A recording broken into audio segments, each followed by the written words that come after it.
Hi, welcome back to Happy Place Diaries. I'm Teresa. And I'm Jerry. And in this episode, we're going to talk about 5 things that we feel make a great campground, RV park, RV resort. The reasons to keep coming back.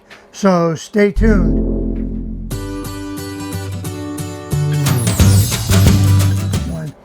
Hey, welcome back. Hey, make sure to stay tuned to the end. We're going to talk about 5 reasons that we keep coming back to certain campgrounds and the reasons that make us want to come back. Plus, if you stay to the end of the video, we're going to give you a bonus reason. Okay, so let's dive right in. Number 1. Location. Location, location, location. It doesn't matter if we're in Eastern Oregon or at the beach. There's quite a few spots that we go back to. Right. And so some of those things on when we talk about location is what is there to do there? You know, going to the beach is wonderful, and going out to the high desert is also wonderful. So you kind of got to pick what's around the area. So we go to La Pine. There's great hiking. There's good biking down there. Lots of water sports. And then going out to the beach. There's certain beaches that offer really good beach access, and there's certain campgrounds that have really crappy beach access.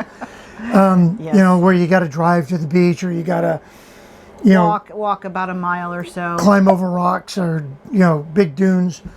So there's a couple campgrounds that I could think of. Nehalem Bay has a really great beach, and it's good, easy beach access. Fort Stevens, on the other hand, you have to drive to, but once you get there, it's a really good beach. Or you can walk or ride your bike, but it's a good 3/4 of a mile from the campground there. Yeah. They do have great paths that you can either walk or ride your bike down. Right. And then like La Pine State Park out there in Central Oregon, you're right in the middle of everything. Absolutely everything there is in hiking or biking distance. So the campground is right along the Deschutes River. So you can hike and bike all over the place and never leave the camp property. And Willalla Lake. It's right Same thing. by the lake. And you can walk into town from there. It's kind of a walk, but you can. We did it. Where the tram is and all that. Oh, yes. Yes. So, yeah. Anyway, so location is a big factor for us when picking a campground or an RV park. Number 2, the cost. Cost is always an issue. We're not full-timers, so we don't necessarily look for boondocking or free camping. We're not always looking for a Cracker Barrel or a Walmart parking lot, although we have done that kind of stuff en route to and from places. But cost is always a factor. We enjoy our state parks because the cost is relatively low compared to all of the other campgrounds around. Well, only because we get the military discount. Well, even without the military. Right, exactly. Our state parks offer a really good bargain for what you get in the state park system. Yes. And then, and a great example of that is Fort Stevens again. Fort Stevens State Park is, let's say it's $30 a night. $36. And then right across the street from the state park is the KOA, which is $80 a night. So, okay, it's 54, but it's not 80. I think for the premium sites, anyway. We'll check. The point is, there's a big difference. There's a big difference between staying at the state parks, especially if the state parks offer a lot of cool stuff, and again, go back to Fort Stevens, there's playgrounds, there's hiking paths, there's biking paths, there's a lake for boating, there's the beach, there's, the full hookups. And it's a huge park, and you can walk your dogs for, a couple miles before you even finish the whole park. So cost versus the value is always a big factor for us. And we're totally willing to pay, you know, at a place if it has, you know, good value. So that's just another factor. Okay, number 3. Site sizes and access. So that's a big one for me because I'm the one that has to back up or pull through. And speaking of that, site sizes and access, whenever there's a pull-through opportunity, we take it. The pull-throughs typically are bigger sites, so you have a lot more front yard, and it's just easier to get in and out of. But when we're planning a camp out, we always look at the site size on the map. We need 52 feet from the front bumper of my truck to the back bumper of the travel trailer. So we like to not be short. So because most parks want you to park on the pad. And so you either have to get in and have everything lined up or park sideways. And I don't like doing that. So we always look at the size. And then the site size itself, you know, are you going to be camped right next to your neighbor? We've been in some places where you literally open up your door and you're right there. Hello. You know, and sometimes there's a trade-off. There down at Anaheim, we were pretty close to our neighbors, but they were beautiful level sites. Yeah, and nobody was there. Everybody's at Disneyland. So it's not like you have neighbors. Yeah, there wasn't loud music or partying going on. Everybody was there for one purpose. Right. So the site size is a big thing to consider when you're planning your trips, because you don't want to arrive, you know, needing 52 feet and then only have 35 feet and not be able to get your rig and your truck. And we've had to back in, disconnect, and then go park the truck somewhere else before, because we didn't plan accordingly. But that's okay. It's okay. I learn. All right. Amenities. Number 4. Amenities. So what do you get? You know, we like staying at KOAs because KOAs typically offer amenities. You know, they always have a store. Yep. And the one that we stayed in, Culver, had like a breakfast every morning that you could go purchase. Oh, you can eat pancake breakfast. And Sundays. Sundays in the evening time, or ice cream social. That one had a heated pool. Heated swimming pool, which was really nice. That was very nice. You know, dog runs are a big factor for us.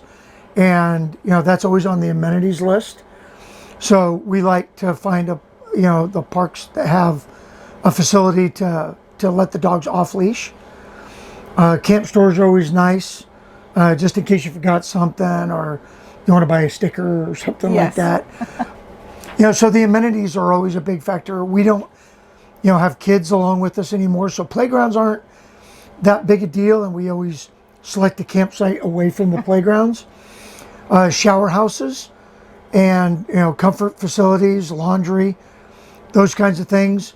They're really nice if you're going on, you know, an extended trip, and, you know, you may need laundry, or you might need the shower house.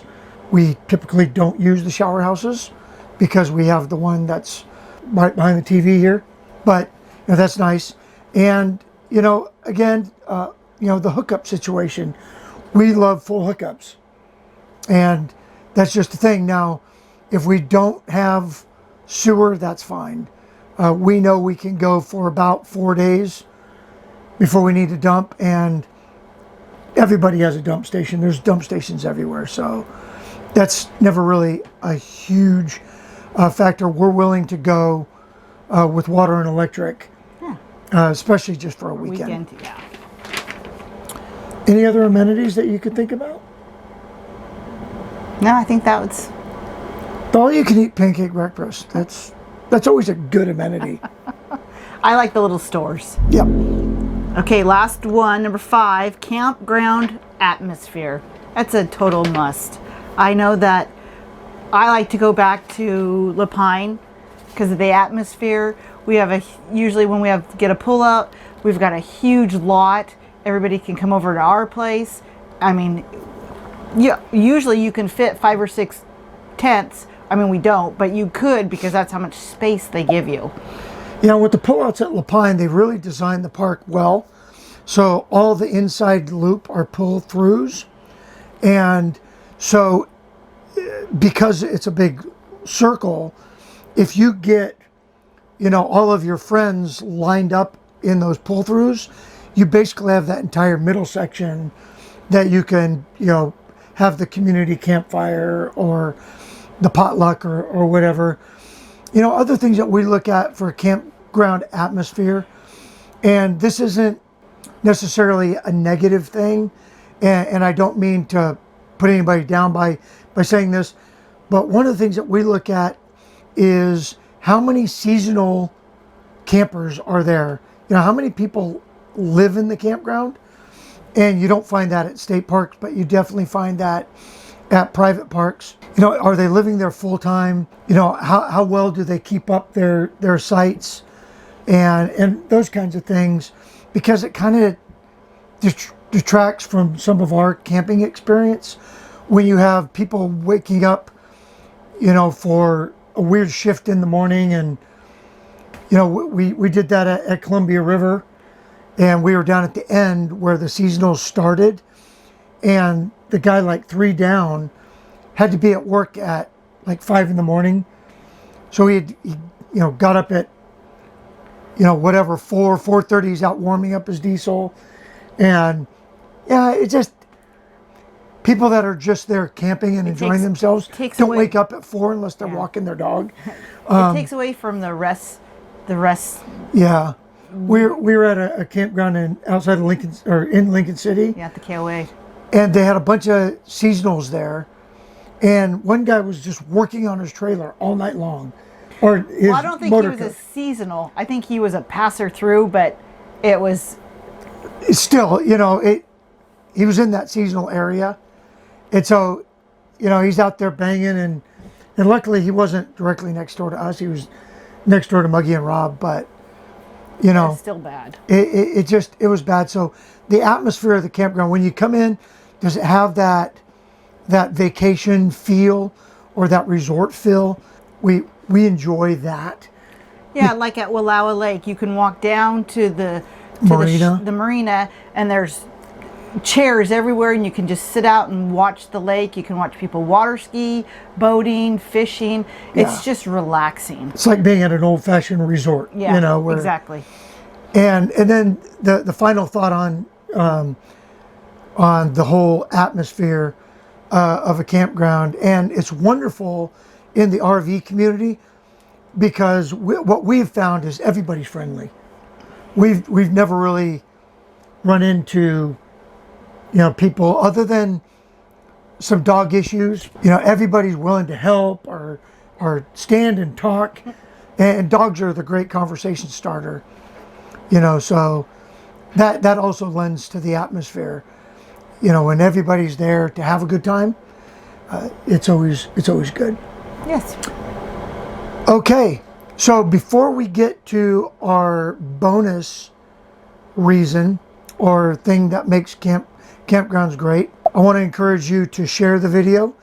If you haven't done so, please hit that subscribe button. We have 3 goals for 2020, and that is to create good content and have good content for everybody out here, to be very consistent with our scheduling and with our content. And we're going to add a couple new features in 2020 that we hope you like. And then our final goal is to build this community with the Happy Place Diaries, and within, you know, the RV video watchers. And so the only way that we could do that is if you share our videos with your friends. So we really encourage you to share the videos. Leave comments. We enjoy answering every single one of them. If you like the video, give us a thumbs up. If you don't like the video, give us a thumbs down. But leave a comment and let us know why you didn't like the video. We have extremely thick skins, and we love input so that we can do better. Okay. All right. Our final reason that we like coming back to campgrounds, or what makes campgrounds great, are memberships and discounts. And I know that everybody can get on board with that. Good Sam memberships offer 10% discounts pretty much everywhere that has the Good Sam discount. And military, when you Military discounts. usually 10% off. 10% off for military. Senior citizen discounts. A lot of you not- out there we're not qualify. there yet. We're not there, but there's a lot of people that watch are there. And so take advantage of that. And then the other thing, that if you are a disabled veteran, check with your state. I know in Oregon, the state of Oregon absolutely takes care of disabled veterans when it comes to camping. We get wonderful discounts through our state parks. Up to 10 days. Up to 10 days at all the state parks, 10 days a month at any state park, and it's $8. So it's a wonderful, wonderful deal. And all you have to do is get a hold of a service organization representative like Disabled American Veterans, VFW, something like that, or contact the VA directly and get your certificate of eligibility and contact your state and find out what benefits you get within your state. And that is a wonderful, and one of the reasons that we use state parks a lot, because we get this amazing benefit. The other thing at the national level, countrywide, is the Golden Pass. And the same process, get your certificate of eligibility. If you're a disabled veteran or a senior citizen, you can get the Golden Pass, and that gets you into all national parks, BLM, national monuments. What else? There's a bunch of others. Anyway, check that out. It's the Golden Pass. And it also, in the Northwest, it doubles as a Northwest Forest Pass. So for Oregon and Washington residents, that negates your need to get one of the Northwest Forest Passes. So you can camp in all of the national forests and the like. So check those out. Memberships and benefit packages are wonderful ways that you can save a lot of money. I'm not that familiar with Thousand Trails. We do have a membership with KOA, and so we get some discounts there, and we also accrue points, which has helped us a lot with free nights of camping and things like that. So check out your memberships and discounts. Let us know in the comment section below, what are some of your things that you look for in a great campground, RV park, or RV resort? We would love to hear from you. With that, we will see you in the next video. Thanks for coming around. Bye. See ya.